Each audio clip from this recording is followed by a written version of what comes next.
So basically, look, I mean, what I feel is that, especially given where I work, Yeah. and the children that I work with, I Yeah. often feel that there is, like, it's almost like there are two different Indias in the same country.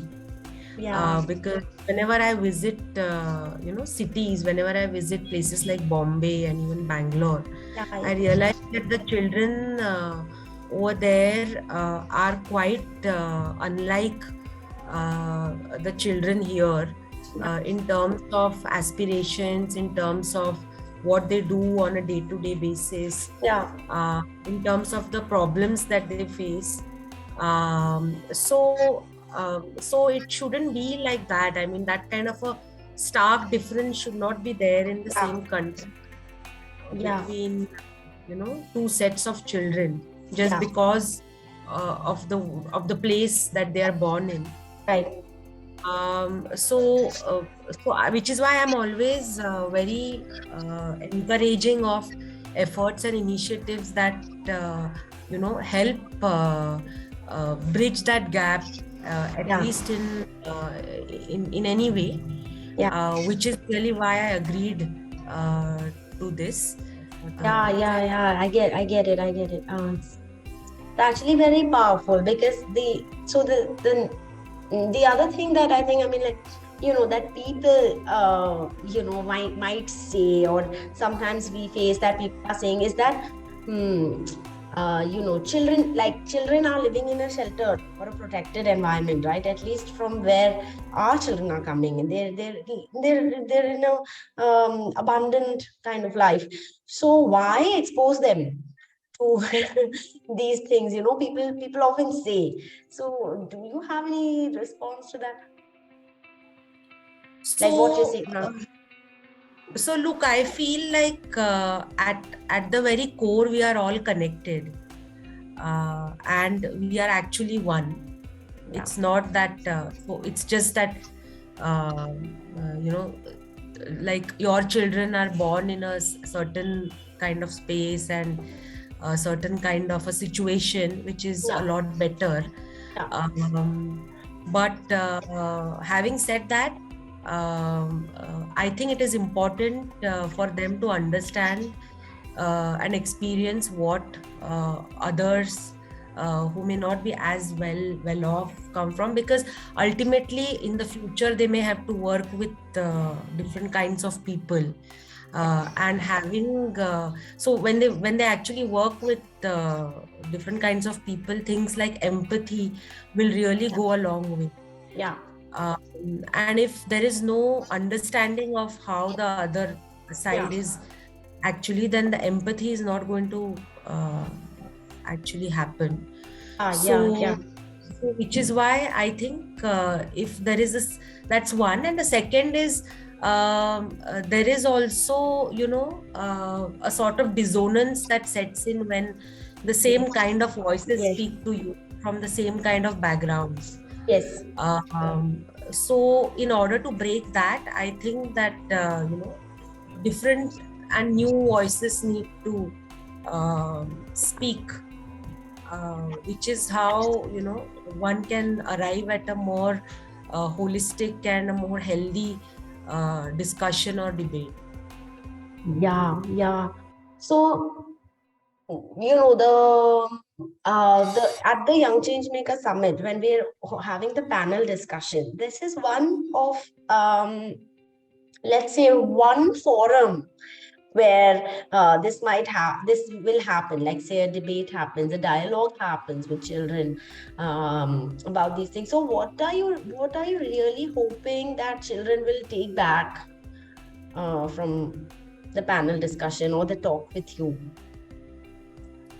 So I hope that children get a perspective, Yeah. which is different from what they have experienced so far in their lives. Yeah. So that is one. Second, I also hope that they're encouraged to do more research and understand other contexts and situations Yeah. that are not necessarily their own. Yeah. So I am not thinking that the summit is an end in itself, but it is probably a start, to get children to start thinking, Yeah. and maybe living realities that are different from their own. Yeah. Yeah. Yeah. And what do you feel about children? Just even for us, like for children to get to know that a person like you is there in the world, or is doing a work that you're doing. So to be able Right. to at least have in their landscape of imagination that this is also a way to live life. There is not only that way of school pass out कर लिया फिर 12th करा फिर हमने हमको अब job करनी है 9 to 5 there are other ways to live life with purpose and meaning. um, so anything about that, if you is that there in your expectation or you hoping? So yeah, I mean that would be nice if more eventually if more people step forward Yeah. and take charge of their lives rather than let it be, rather than just live the way most others are living, or how society dictates that you should live. Yeah. uh, so yeah, so that would be good as well if this kind of an instance, or if me and even others like me are around to kind of at least put it out there that even something like this is possible, and what actually goes into making that sort of a decision, or that sort of Yes. a mindset, Yeah. is something that I would love to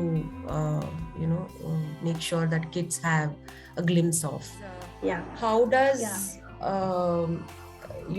how does a mainstream, so so a lot of people seem to think, and this is a question that I get even till today, that you did an MBA and you did Yeah. all of that. Why how does that help you in your in what you do now?